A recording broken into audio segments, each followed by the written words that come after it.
It's a fitting game for Veterans Day 2016. Mession Veterans Memorial facing Brownsville Veterans Memorial in a 5A football playoff game at Sam Stadium. Our veterans deserve our gratitude and thanks on a daily basis. The men and women who serve cannot be ignored by the American citizens. Host Chargers shared the 32 5A championship with Mercedes. Mission Vets had to negotiate a 9-team district to claim a playoff spot. We get this one going. Diego Hernandez, his pass to Landry Gilpin will put the visitors on the scoreboard. Patriots were out early, and they jump out to a 7-0 lead. But the Chargers will get even. Gustavo Vasquez, he's the quarterback, and he's on the move with a keeper. 7-7 at that point. It looked like that'd be the score at halftime, but Mission Veterans converted on a 3rd and 34.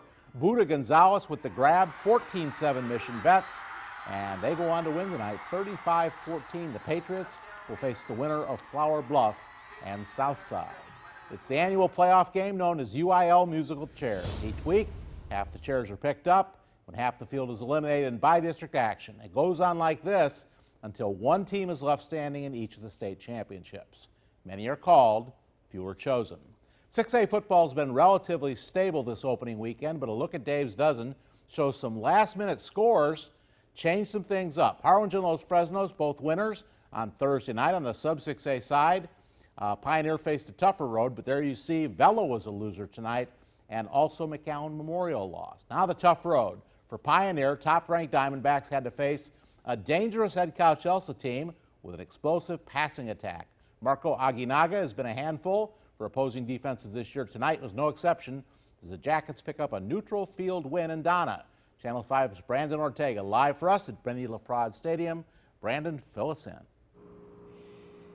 Hey there, Dave. Before the game, a viewer asked me what were the keys to victory for each team. Now, you mentioned the passing attacks, both very good for each team. I felt like it was the running game that would make the biggest difference. Great quarterbacks, whoever got the best support from the backfield would end up winning. Tonight, it was Edinburg Chelsea who got it done. Let's take you to our impact plays of the night. Came in the third quarter from one of the players who made the biggest impact of the game, arguably, was Jorge Gomez of Edinburg Chelsea here.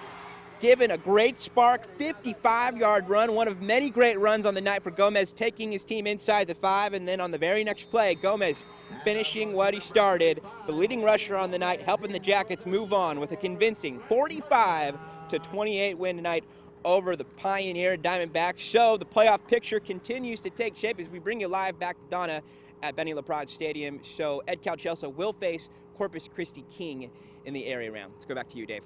All right, of course, you'll have the update all weekend long on the area round matchups as the dates, times, and all the particulars come in. There were 15 games on tonight's schedule, 2 more to come tomorrow, but let's look at the scores. United scored early and often to subdue McAllen Memorial. Southwest had no problems with Juarez Lincoln.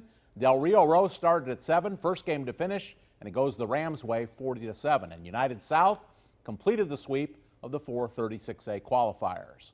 South over Palmview in that game. San Benito had no letdown after losing to Harlingen last week, a steamroll winner over Edinburg. Weslaco East, we're going to show you the winning field goal as they knocked off Vela. On to 5A, we showed you the Patriots win over the Chargers in Brownsville. Lopez stuck around with high-scoring Nixon. Edinburg Chelsea sends top-ranked sub-6A Pioneer down to defeat, and Sharyland and Mercedes played a lot of defense before the Tigers pulled out the win. 4A Division I, Feria hung tough all night, but Rockport-Fulton pulls this game out. In Division II, all 3 Valley teams losers tonight. Port Isabel down to Sweeny. Rio Hondo lost by 1 point to Sinton. They were down 2 scores, scored, got the 2-point conversion. They just didn't have enough time. They lose by 1. And finally, the Bearcats knocked off by Cuero as the Gobblers named that score early. And finally, 3A Division I, sneaky Lyford, flying under the radar most of the season. They come up with a big win tonight over Jourdanton. In McAllen, District Champ Memorial hosting Laredo United. The Mustangs won district unbeaten. United came in with other ideas. David Sanchez to Kevin Esparza, 7-0 Longhorns. Then Sanchez again, this time with his legs. United jumped out to a 21-0 lead. Memorial loses 51-21. That was indicative of the night in 36A as those 4 teams all swept out of the postseason. In Roma tonight, a neutral site game for the final Valley team to qualify for the playoffs. Lopez taking on high-scoring Nixon. Danny Ledesma gets the Mustangs going. He passes to Fernando Hernandez. 7-0, Nixon has the lead. But Lopez came back Jose Echeverria with a touchdown run. Lobos were hanging in, and then watch this play. Irving Pettis is the recipient of a blocked punt for Lopez. The ball comes out as he's crossing the goal line, but the officials ruled it a touchdown. This game went down to the wire before Nixon recorded a 23-17 victory. 32-6A has been the best league in the Valley this season. Here's further proof. Weslaco East surprised Vela with this field goal on the final play of the game, and the Wildcats win 31-28. How'd we get there? 31-6A swept by the Lower Valley 6A district. Nathan Garcia had a score for Vela, but East just wouldn't go away all night. Joshua Pedraza evens the game, and East led until the final minute. Robert Guerra scored to tie it, and then East hit the heroics with the game-winning field goals we just showed you. East moves on after the road win at Vela. Area round games are coming into focus. Here's how it looks for Week 13 of the Texas high school football season. Harlingen will play United in a 6A Division I game next week. Los Fresnos goes to San Antonio next Saturday, 1 o'clock game at Alamo Stadium against Southwest. Also, San Benito will play United South, and Del Rio will take on Weslaco East. You can follow us all weekend long on Facebook, on Twitter, and also at krgv.com.